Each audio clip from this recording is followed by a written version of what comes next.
सियासी बवाल है। कौन मचा रहा है? गिरिराज सिंह। और मलाल है किसको? तो चिराग पासवान को। मतलब जो है पूरे एनडीए की सियासत गरमाई हुई है। विपक्ष का भी हौसला बुलंद है कि लालू जी बोले हैं तो कहीं न कहीं कुछ। अच्छा सर, चिराग पासवान को भी किसी बात का मलाल है क्या? शुरू से उन्होंने यही किया। 90 के दशक में भी जातीयता का उन्माद फैलाकर राज किया। इस बार के लोकसभा चुनाव में भी उनकी भरपूर कोशिश हुई। गिरिराज सिंह ने अव्यवहारिक बात भी कहा है। ऐसे राजनीति है, राजनीति में तो कल क्या किस मुद्दे पर जो है मन फूल जाएगा, किस मुद्दे पर गला मिलकर हंसने लगेंगे। पनोरमा ग्रुप, जो सोचता है वो करता है। आपके अपने सपनों का आशियाना। नमस्कार, आप देख रहे हैं न्यूज हाट। मैं हूं चंदन झा। सियासी बवाल है। कौन मचा रहा है? गिरिराज सिंह। और मलाल है किसको? तो चिराग पासवान को। इन्हीं दो तथ्यों को आज समझिए। और इस पर हमारे साथ बात करने के लिए हैं वरिष्ठ पत्रकार अजय मिश्र। सर, आपका इस कार्यक्रम में स्वागत है। धन्यवाद चंदन जी। सर, सबसे पहले सियासी बवाल की बात। कल जैसे ही लालू प्रसाद ने अपने संबोधन में कह दिया कि सरकार गिर जाएगी, ढनमना जाएगी, मोदी की सरकार, एनडीए की सरकार, वैसे ही बवाल मचा हुआ है। आज गिरिराज सिंह ने बड़ा मोर्चा खोला है। देखिए, कल राजद का स्थापना दिवस था। लालू प्रसाद ने बहुत बड़ी बात कह दी।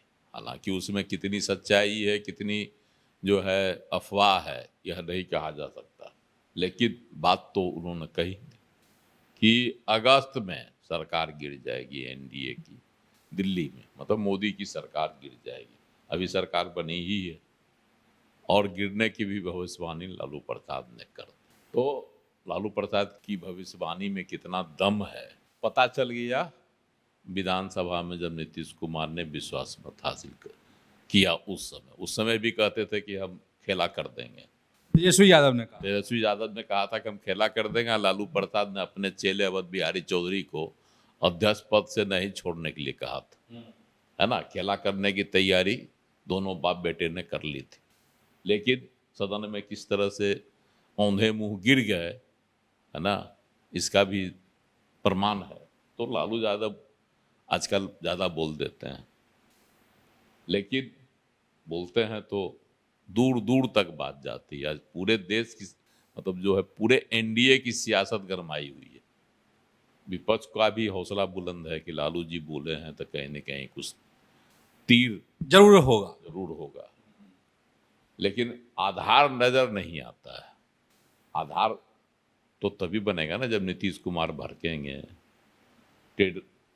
तेलुगु देशम के चंद्रबाबू नायडू जो अपना है कदम पीछे करेंगे, तभी होगा। ऐसी कोई संभावना नहीं है। अभी हाल ही में दिल्ली में राष्ट्रीय कार्यकारिणी की बैठक हुई थी जदयू के, जिसमें नीतीश कुमार ने कहा था कि हम एनडीए के साथ हैं और हमेशा रहेंगे।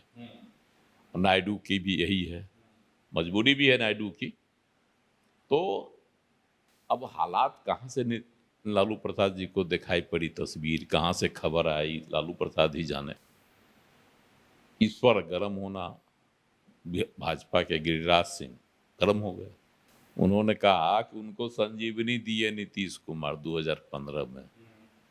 हकीकत भी है, 2010 के विधानसभा चुनाव में सिर्फ 22 सीट ही राजद जीता था और 206 सीट एनडीए जीत गया था।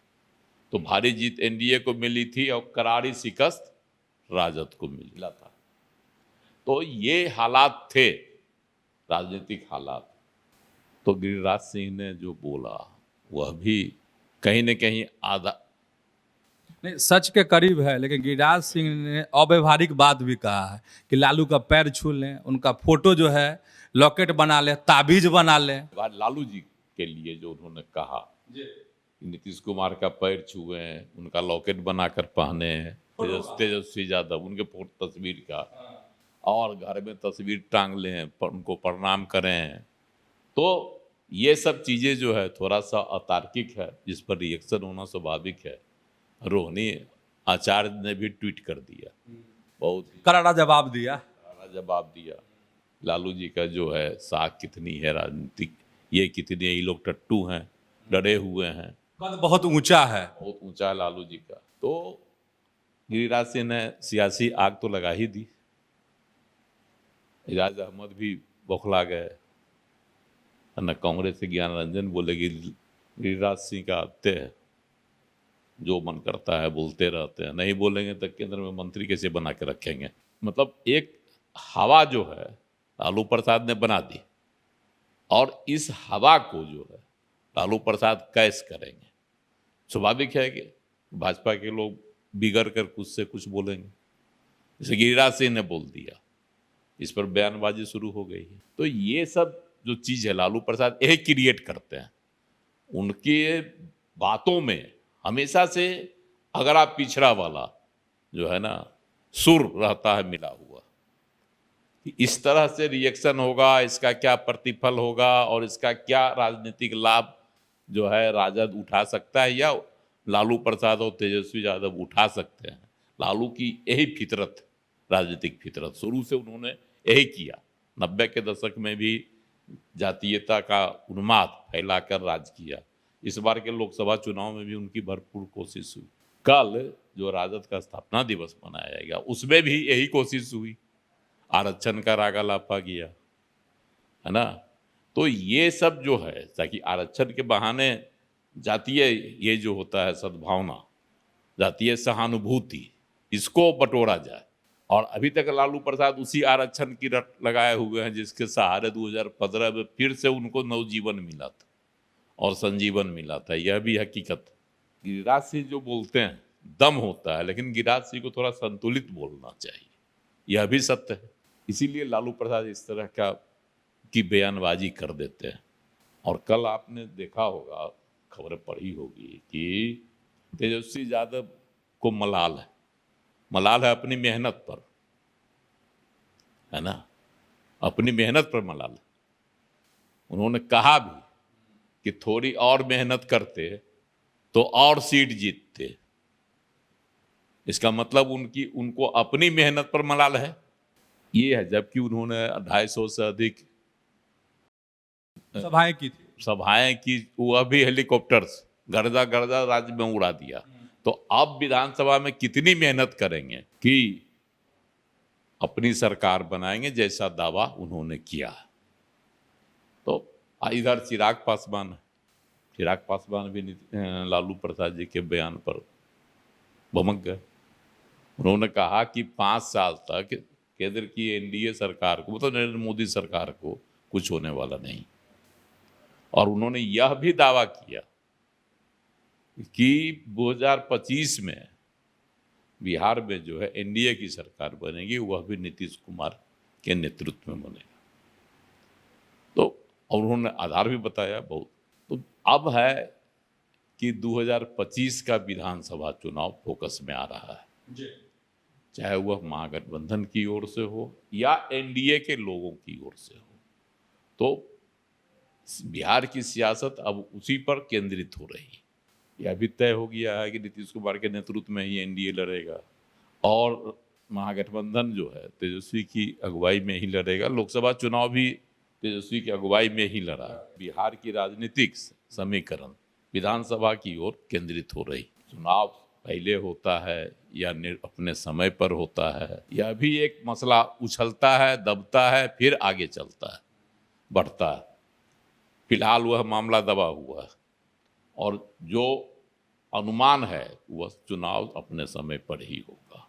इसकी तैयारी भी अब लगभग दोनों ओर से हो गई है। तेजस्वी भी दौरा करने वाले हैं 15 अगस्त के बाद।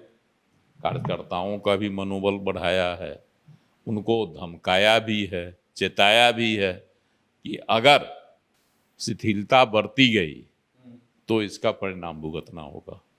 मतलब विधायकों को चेतावनी दी कि टिकट नहीं मिलेगा, सीधा सीधा। तो ये सब प्रकरण जो है बता रहा है कि बिहार में अब क्या सियासी समा बनेगा। इसीलिए लालू प्रसाद ने आगाज कर दिया, हल्ला कर दिया कि अगस्त में नरेंद्र मोदी की सरकार केंद्र में गिर रही है, ताकि उनके पार्टी का जो कार्यकर्ता है वह निराश नहीं हो, उसका हौसला बुलंद रहे, सब एक्टिव रहे। यही लालू प्रसाद की चाल है और लालू प्रसाद की सियासत। अच्छा सर, चिराग पासवान को भी किसी बात का मलाल है क्या? देखिए, चिराग पासवान को हालांकि अभी जो सरकार बनी है उसमें कोई चीज़ें दिखाई नहीं पड़ रही है। नीतीश कुमार ने भी कहीं कोई ऐसा आभास नहीं दिया, और उनके विधान लोकसभा क्षेत्रों में या उनके पार्टी के जो प्रत्याशी थे उनके लोकसभा क्षेत्रों में नीतीश कुमार की सक्रियता रही, तो इससे अभी कहीं कोई आभास नहीं हो रहा। लेकिन विधानसभा चुनाव में चिराग पासवान अपनी दावेदारी करेंगे और सीट को लेकर फिर टकराव की स्थिति उत्पन्न हो सकती है। लेकिन 2020 का जो हश्र चिराग पासवान देखे थे, उस तरह की गलती हमको नहीं लगता है 2025 के विधानसभा चुनाव में दोहराएंगे। हमारी जो अपनी समझ मलाल के लिए कोई जगह नहीं छोड़ेंगे। के लिए कोई जगह अभी नहीं है। तो ऐसे राजनीति है, राजनीति में तो कल क्या किस मुद्दे पर जो है मन फूल जाएगा, किस मुद्दे पर गला मिलकर हंसने लगेंगे, यह नहीं कहा जा सकता। खास करके बिहार में रूसना फूलना और गले से मिलना, यह यहाँ की सियासत रही। तो आप समझ गए होंगे बिहार का ताजा सियासी बवाल और साथ ही मलाल भी। तो ऐसे ही आप हमारे साथ जुड़े रहिए और देखते रहिए न्यूज़ हाट। धन्यवाद, नमस्कार।